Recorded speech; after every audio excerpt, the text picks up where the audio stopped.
सुस्वागतम, नमस्कार। मेरी डॉटर शिवन्या 2.25 साल की है और वो जब 2 साल 1 महीने की थी तब से वो डायपर फ्री है। जी हाँ, बिल्कुल डायपर नहीं पहनती, सुबह भी नहीं, रात को भी नहीं। तो मैंने किस तरीके से उसका डायपर छुड़वाया, वो मैं आपसे शेयर करना चाहती थी ताकि आपको कुछ इसमें मदद मिल सके अगर आप भी यही करवाने के बारे में सोच रहे हैं तो अपने बच्चे के साथ। तो बस यही हम आज शेयर करने वाले हैं। अगर वीडियो आपको पसंद आता है तो लाइक और शेयर करिएगा और चैनल को सब्सक्राइब करना बिल्कुल भी मत भूलिएगा। So you have tune into first born, let's get started. सबसे पहले तो जब आप डायपर फ्री बच्चे को कराना चाहते हैं तो आपको ग्रेजुअली ये प्रोसेस करनी चाहिए। शिवन्या को पहले मैंने दिन का डायपर पहनाना बंद किया था और फिर उसको रात का डायपर पहनाना बंद किया। दिन में भी वो लगभग 1 साल की थी, उसके बाद से मैं ऐसा ट्राई करती थी कि मैं दिन में उसको डायपर ना पहनाऊं। हालांकि उस टाइम पे उसको इतना समझ में नहीं आता था कि उसको पी आई है तो वो कर देती थी। लेकिन जब वो 2 साल के आसपास हुई तो उसका जो समझने की मतलब उसकी शक्ति है वो ज़्यादा बढ़ गई। और मुझे लगता है कि ऐसे टाइम में बच्चे को समझाना थोड़ा ईज़ी रहता है क्योंकि वो हमारी बात अच्छे से एब्ज़ॉर्ब कर पाता है और इसीलिए वो मानता है। वो 2 साल 1 महीने की हुई तब हमने ये सोचा कि डायपर हमको इसे नहीं पहनाना है अब। लेकिन कुछ चीज़ें मैंने ऑब्ज़र्व की थी और वो ऑब्ज़र्व करने के बाद ये स्टेप लिया था। ऐसा नहीं था कि अचानक से उसका डायपर छुड़ा दिया। दिन के टाइम पे शिवन्या सिर्फ दोपहर को डायपर पहनती थी। जब वो सोती थी वो भी इसलिए पहनाती थी मैं पहले क्योंकि वो जग ना जाए, क्योंकि नींद में अगर उसने सुसु वगैरह कर लिया तो वो जग जाती, उसकी नींद खराब होती। तो इसीलिए मैं उस टाइम पे उसको डायपर पहनाती थी। लेकिन लगभग 1.5 साल के बाद से मैंने वो भी बंद कर दिया था। उसको दोपहर को भी मैं डायपर नहीं पहनाती थी। सबसे पहले तो आपको ऑब्जर्व करना पड़ेगा। कुछ चीजें आपको देखने में आएगी अपने बच्चे के साथ जिससे आपको संकेत मिलेंगे कि अब आपका बच्चा डायपर छोड़ने के लिए बिल्कुल रेडी है।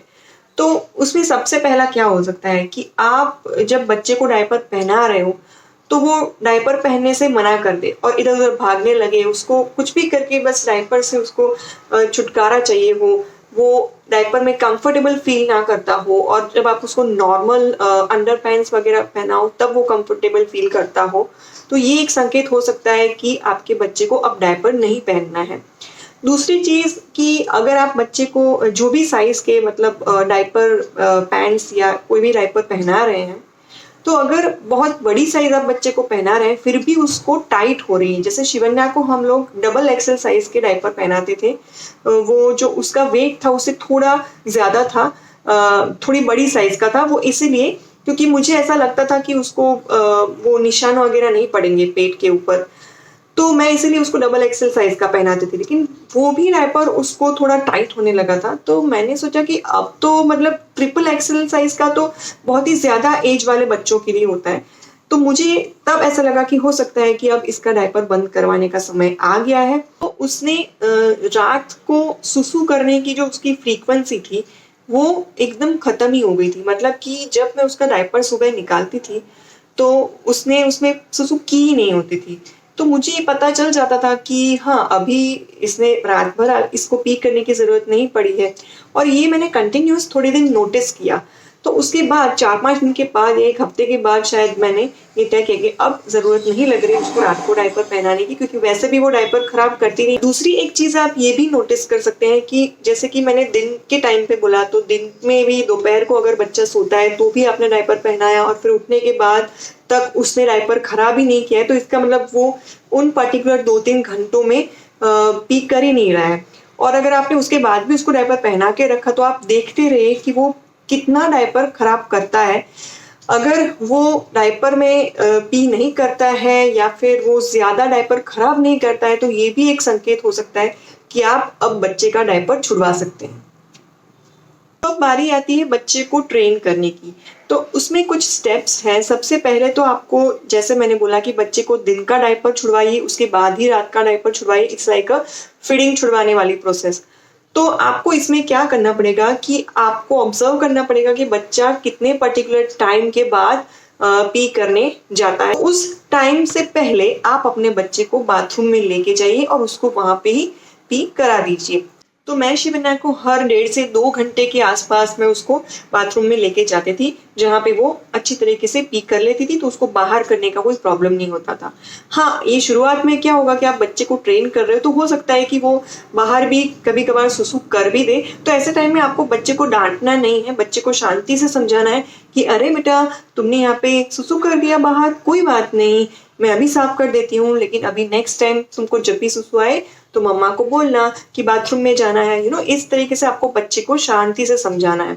और इवन जब आप बच्चे को बाथरूम में सुसु कराने ले जा रहे हो, उस टाइम पे भी आपको बच्चे को शांति से समझा के ले जाना है, क्योंकि कुछ बच्चे होते हैं जो मम्मी पापा के हाथ में ही नहीं आते, उनको इतना खेलना होता है कि उनको ये भी टाइम नहीं होता कि बाथरूम में जाके वो सुसु करके आए।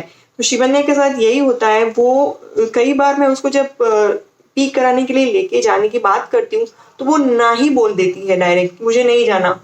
ऐसा नहीं होता कि उसको पी नहीं आई है, लेकिन फिर भी मना कर देती है, क्योंकि उसको उस टाइम पे खेलना होता है। तो ऐसे टाइम पे भी आपको बच्चे को बहुत ही समझा बुझा के लेके जाना है।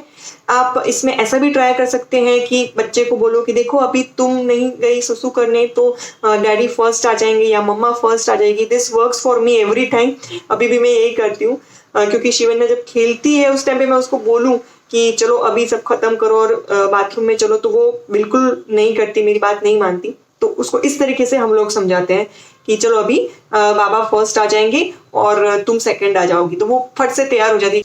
दूसरा कि दोपहर को जब बच्चा सोता है या रात को बच्चा सोता है, तो सोने से पहले उसको आप कंपलसरी सुसु करवाने लेके जाइए, क्योंकि वो एक उसके दिमाग में सिग्नल बैठ जाएगा कि अभी मुझे सोना है, तो सोने से पहले सुसु करने जाना ही है। और इससे क्या होगा कि आपका टेंशन काफी हद तक कम हो जाएगा। दोपहर को तो अगर बच्चा 2-3 घंटे सोता है तो कोई शायद प्रॉब्लम आएगा ही नहीं। फिर जब बच्चा उठेगा तो भी आपको उसको लेके जाना है सुसु करवाने।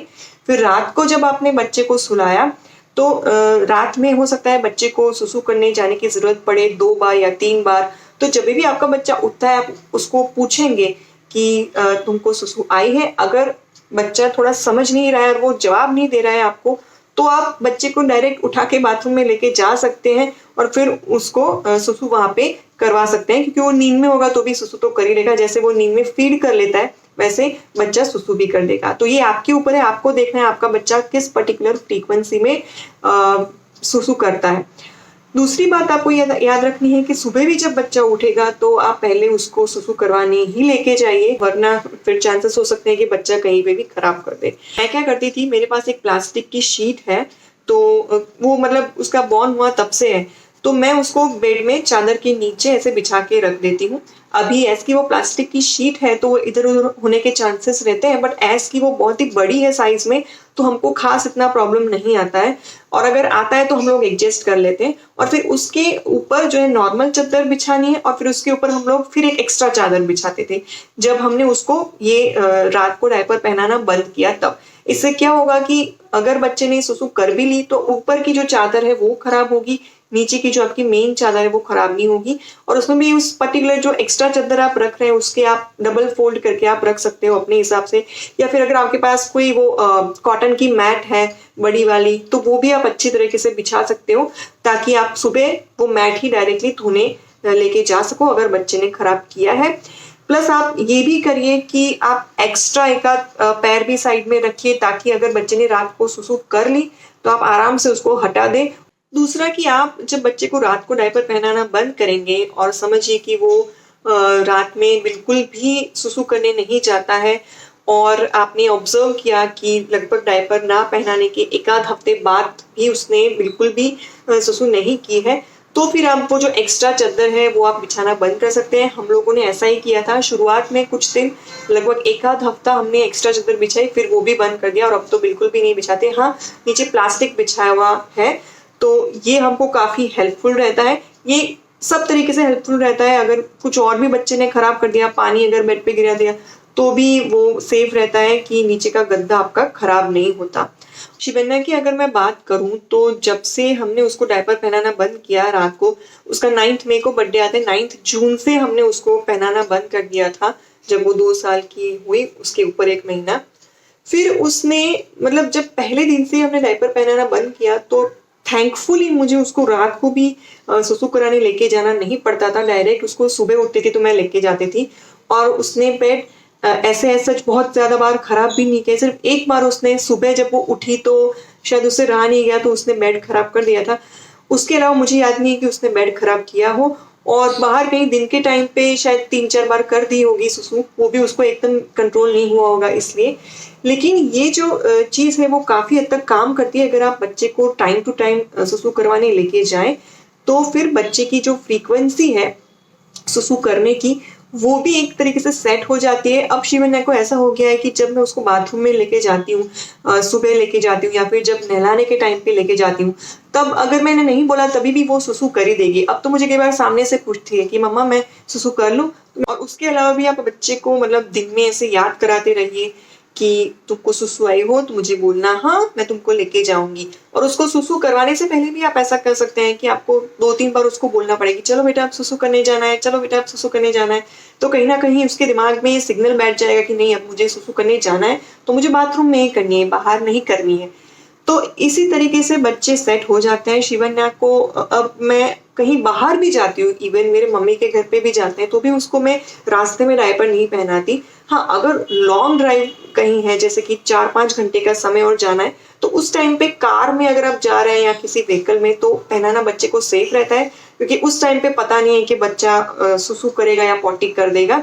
दूसरा कि जब शिवन्या को हम इंजेक्शन लगवाने लेके गए थे, रस्सी लेने गए थे, तो उस टाइम पे हमने उसको डायपर पहना था, क्योंकि हमको लगे कि पता नहीं शायद उसको दर्द वगैरह हो और शायद हड़बड़ाहट में वो सुसु कर दे, तो वहाँ पे सब खराब ना करे। तो दूसरा कि आप क्लॉथ डायपर भी यूज़ करके देख सकते हैं ऐसे टाइम पे जब आप बच्चे को ट्रेनिंग दे रहे हो, क्योंकि क्या है कि नॉर्मल डायपर है आपके खराब हो जाएंगे, अगर मतलब बच्चे ने उसमें पॉटी या सुसु कुछ किया ही नहीं, तो आप उसको फेंकोगे तो भी आपको ऐसा लगेगा कि यार ये डायपर खराब हो गया। तो आप क्लॉथ डायपर ऐसे टाइम पे इस्तेमाल कर सकते हो, ताकि आप उसको धो के वापस से इस्तेमाल कर सको, अगर बच्चे ने सुसु किए तो भी नहीं किए तो भी। तो ये एक चीज़ ध्यान में रख सकते हैं।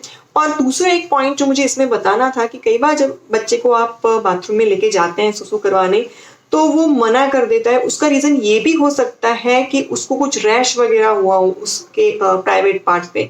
तो आपको ऐसे टाइम पे अगर बच्चा 2-3 बार आनाकानी कर रहा है और सुसु करते टाइम भी रो रहा है, तो आपको ज़रूर से चेक कर लेना चाहिए कि कुछ उसको रैश वगैरह तो नहीं हुआ है, क्योंकि अगर हुआ है तो आप कोई क्रीम या कोई भी ऑयल जैसे कि नारियल तेल होता है वो आप लगा सके, ताकि बच्चे को रैश खत्म हो जाए।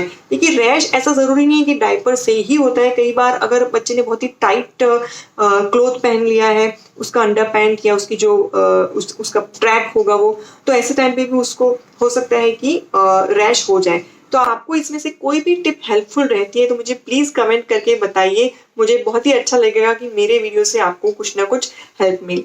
तो चलिए मिलते हैं अब अगले वीडियो में, तब तक के लिए bye bye and do take care of yourself.